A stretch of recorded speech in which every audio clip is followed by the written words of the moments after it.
Library science के class में आपका स्वागत है। अगर आप यूट्यूब चैनल पर पहली बार हैं तो चैनल को सब्सक्राइब कीजिए ताकि आने वाले वीडियो आपको सबसे पहले प्राप्त हो।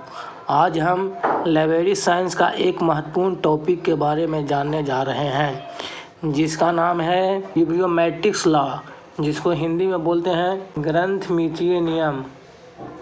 बिब्लियोमेट्रिक्स लॉ नियम को देखने से पहले हम लोग देखते हैं कि ग्रंथमितीय नियम है क्या, इसको क्यों बनाया गया।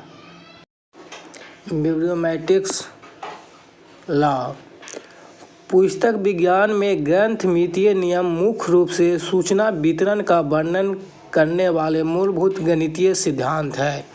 ये गणितीय सिद्धांत है जो मुख्य रूप से सूचना वितरण का वर्णन करता है, जो लाइब्रेरी को संग्रह, विकास, संसाधन, आवंटन और अनुसंधान पद्धतियों को समझने में सहायता करता है। ये किस किस चीज़ में सहायता करता है? तो लाइब्रेरियन को संसाधन, आवंटन, अनुसंधान पद्धतियों को समझने में सहायता करता है। आगे देखते हैं। मतलब ये नियम बताता है कि लेख पत्रिकाओं में कैसे फैलता है, जिससे पुस्तकालय सेवाओं और सूचना प्रबंधनों को दिशा मिलती है। और इससे है कि सूचना प्रबंधन को दिशा मिलता है। तो हम लोगों ने देख लिया कि ग्रंथमितीय नियम क्या है। हम लोग देखते हैं कौन कौन से बिब्लियोमेट्रिक्स लॉ हैं, उनके बारे में हम एक एक करके देखेंगे। सबसे पहले हम लोग देखेंगे ब्रॉडफोर्ड का नियम। हम लोग देखेंगे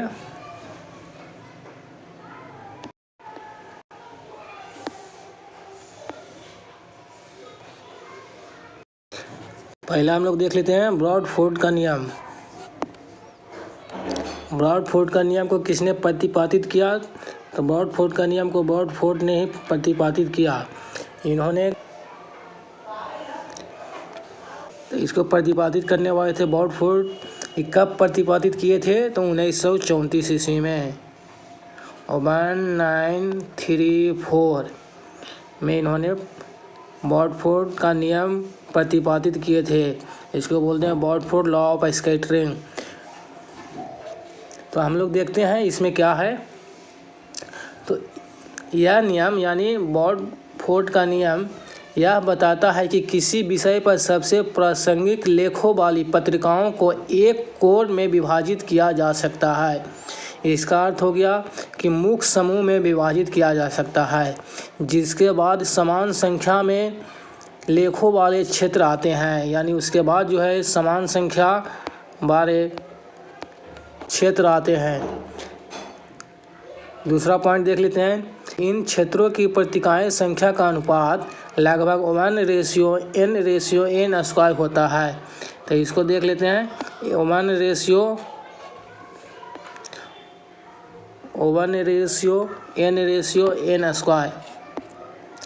तो 1:n²। इसको समझने के लिए हम लोग एक एग्जांपल ले लेते हैं।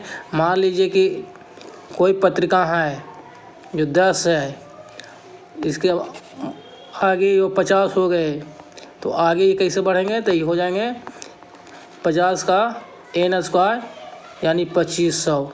इस प्रकार से हम लोगों ने देखा कि ब्रॉडफोर्ड का नियम के बारे में हम लोगों ने जाना कि ब्रॉडफोर्ड को प्रतिपादित करने वाले ब्रॉडफोर्ड थे, जिन्होंने 1933 ईस्वी में इसको बनाए थे। तो आपको इस वीडियो का PDF चाहिए तो आप चैनल को सब्सक्राइब कीजिए, कोई PDF मिल जाएगा। चलिए आगे बढ़ते हैं। दूसरा हम लोग देखते हैं। दूसरा है लोटका का नियम। दूसरा है लोटका का नियम। इसको प्रतिपादित करने वाले थे लोटका। इन्होंने कब प्रतिपादित किए? तो इन्होंने प्रतिपादित किए 1926 ईस्वी में। इन्होंने 1926 ईस्वी में इस नियम को दिए थे। लोटका का नियम के लोटका ने 1926 ईस्वी में दिए थे। इसके बारे में जान लेते हैं इस नियम में क्या क्या है। यह नियम लेखक उत्पादकता के संकेंद्रण पर केंद्रित है, यानी यह कंसंट्रेशन ऑफ उत्पादकता पर केंद्रित है। यह बताता है कि बहुत कम लेखक बहुत अधिक लेख लिखते हैं, जबकि अधिकांश लेख बहुत कम लिखते हैं। तो इसमें आप देखिए कि यह बताता है कि बहुत कम लेखक बहुत अधिक लेख लिखते हैं, जबकि अधिकांश लेखक बहुत कम लिखते हैं। आमतौर पर उत्पादक लेखकों की संख्या अप्रकाशित लेखकों की संख्या के वर्गमूल के अनुपात में होता है।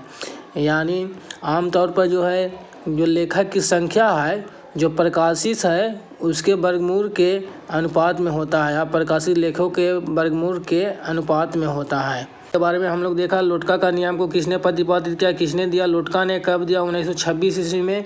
ये किस पे आधारित है, ये लॉ ऑथर प्रोडक्टिविटी पे आधारित है। चलिए हम लोग अगला देखते हैं। अगला है प्राइस का नियम।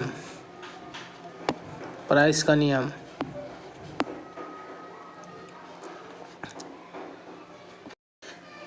चलिए प्राइस लॉ यानी प्राइस का नियम, इसको प्रतिपादित करने वाले थे डेरेक जेडी सोला प्राइस, यानी डेरेक डेजी सोला प्राइस इसको प्रतिपादित करने वाले थे। इन्होंने कब प्रतिपादित किया, तो इन्होंने 1960 ईस्वी में प्रतिपादित किया। 1960 ईस्वी में इस लॉ को बनाया इन्होंने।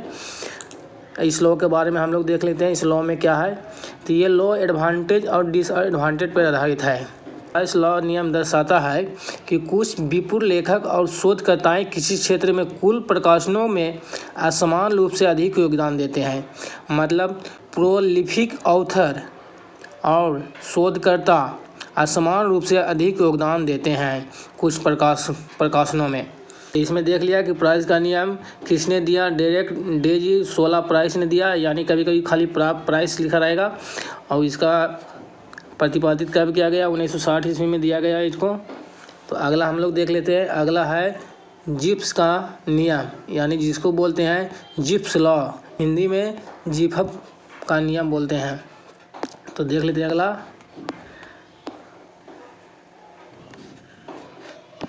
चलिए इस लॉ को किसने दिया, तो इस लॉ को जिप्स ने दिया। इनका पूरा नाम हो गया जॉर्ज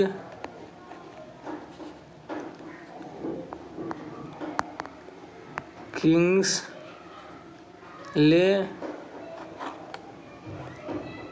जिप्स, हिंदी में भी लिख देते हैं जॉर्ज किंग्सले जिफफ। जॉन्स किंग्सले को छोटा कर देते हैं,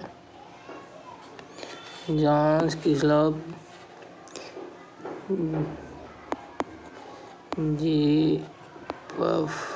जिफफ। तो हम लोगों ने देखा जिप्स का नियम जिप्स ने दिया, जिनका फुल फॉर्म हो गया जॉर्ज किंग्सले जिफफ, यानी इंग्लिश में बोलते हैं जॉर्ज किंग्सले जिप्स। इस नियम के बारे में जानते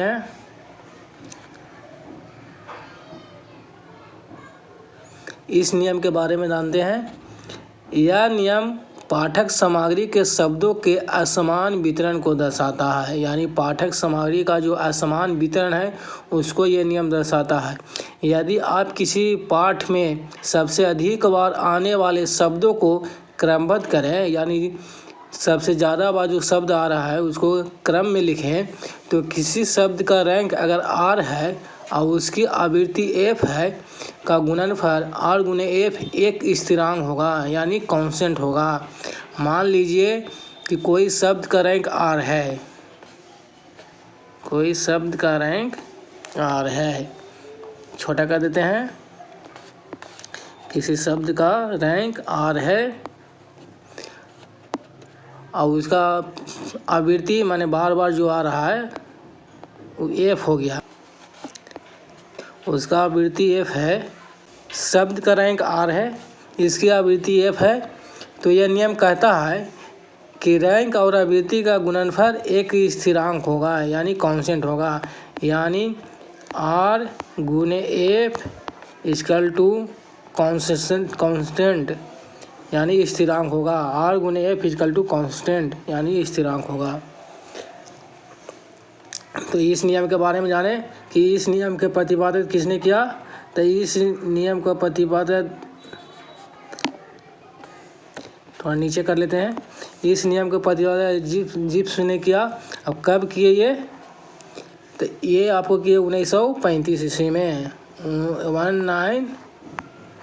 1935 ईस्वी में इन्होंने इस लॉ को यानी जिप्स लॉ को, यानी हिंदी में बोलते हैं जिफफ लॉ को, इन्होंने प्रतिपादित किया 1935 ईस्वी में।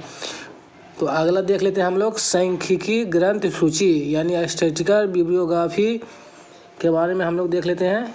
इसको थोड़ा ऊपर कर देते हैं, और बड़ा कर देते हैं।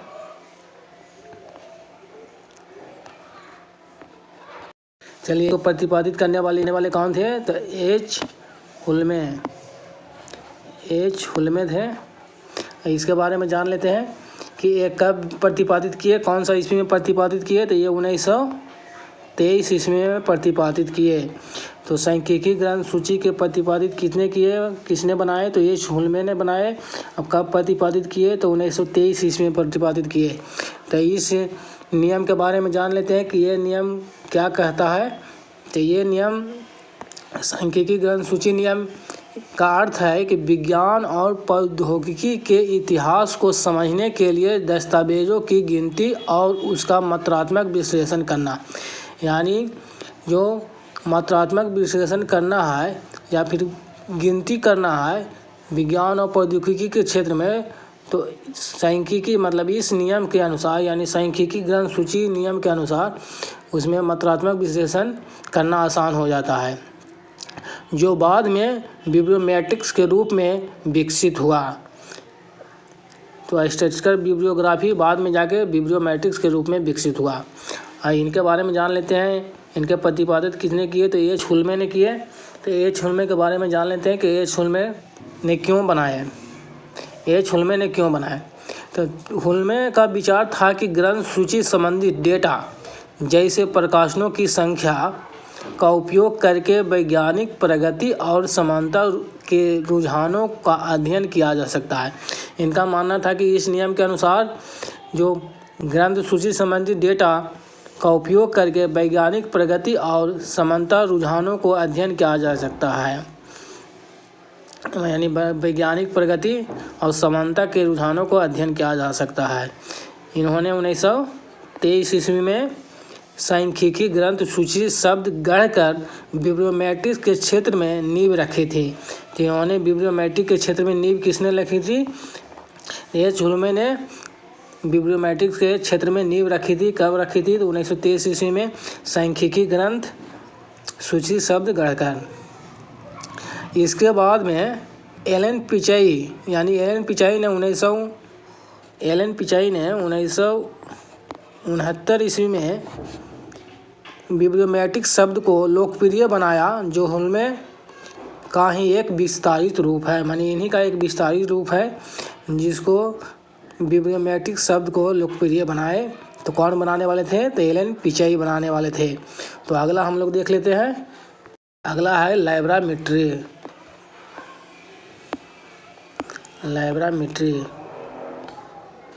लाइब्रामेट्री के प्रतिपादित करने वाले कौन थे? किसने बनाए थे? तो रंगनाथन ने बनाए थे।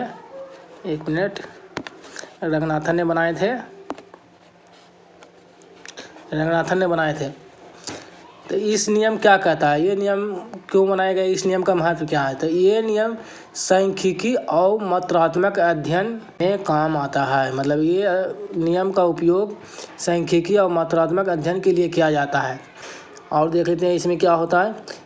इसमें गणितीय तकनीकों का उपयोग होता है। मतलब जो लाइब्रामेट्री में गणितीय तकनीकों का उपयोग होता है। इसको प्रतिपादित डॉक्टर एस आर रंगनाथन ने किए थे।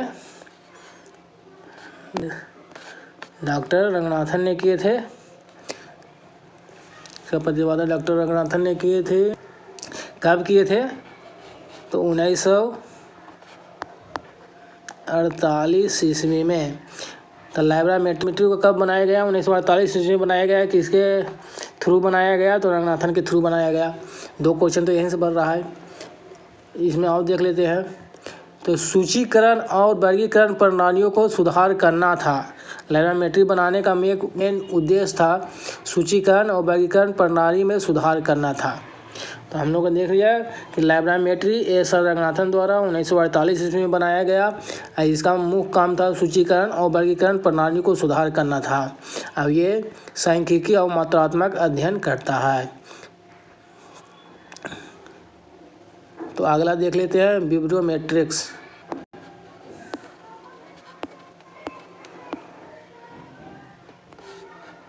आप लोगों का वीडियो अच्छा लग रहा है तो चैनल को सब्सक्राइब कर लीजिए, ताकि आगे भी वीडियो ऐसा डालते रहें लाइब्रेरी साइंस के बारे में।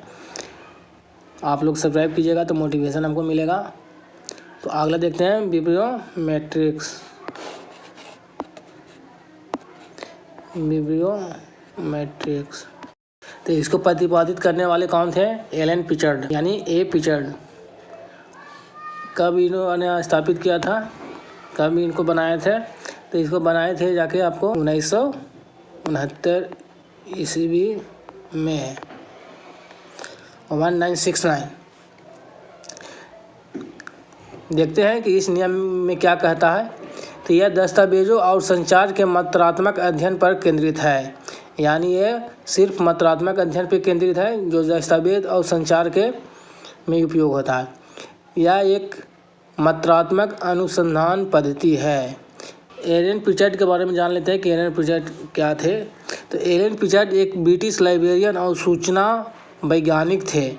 इन्होंने 1969 ईस्वी में जर्नल ऑफ डॉक्यूमेंटेशन में प्रकाशित सांख्यिकी ग्रंथ में ग्रंथमितीय शब्द को गढ़ा था।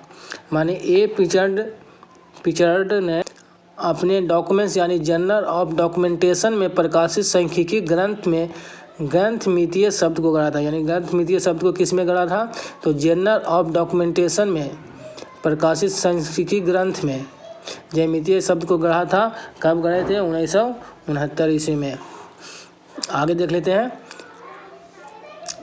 इसमें प्रकाशन आंकड़ों का वर्णनात्मक विश्लेषण करने के लिए किया जाता है और डेटा का दृश्य रूपन और मानचित्र निरूपण और मानचित्र किया जा सके।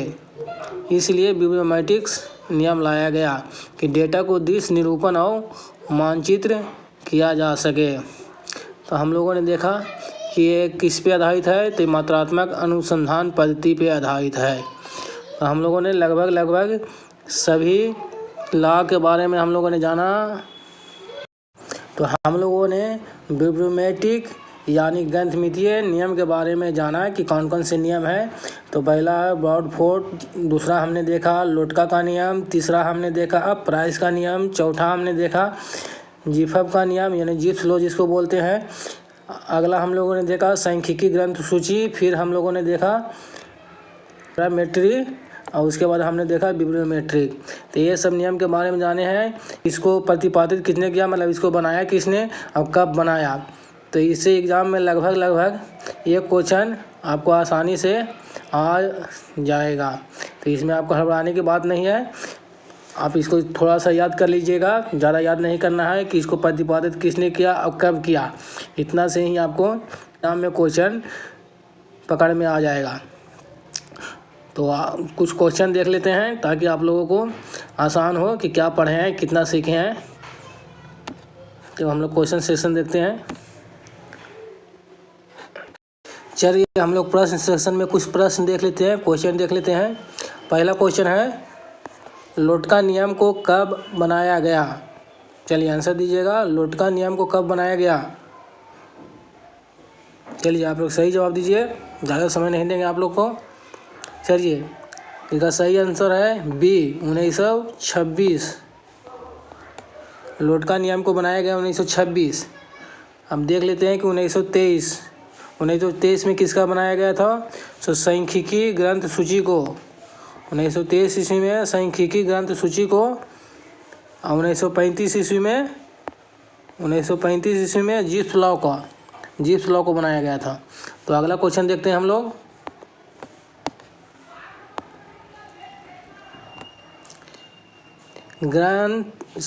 अगला क्वेश्चन है सांख्यिकी ग्रंथ सूची को किसने प्रतिपादित किया? सांख्यिकी ग्रंथ सूची को किसने प्रतिपादित किया? पहला ऑप्शन है एच हुलमेन, दूसरा है लोटका, तीसरा है रंगनाथन, चौथा ऑप्शन है एलन पिचर्ड। चलिए आंसर दीजिएगा। चलिए इसका सही आंसर है, जल्दी बोलिएगा। तो सांख्यिकी ज्ञान सूची का आंसर हो गया option A. Option A is right option, एच हुलमेन। अगला देख लेते हैं।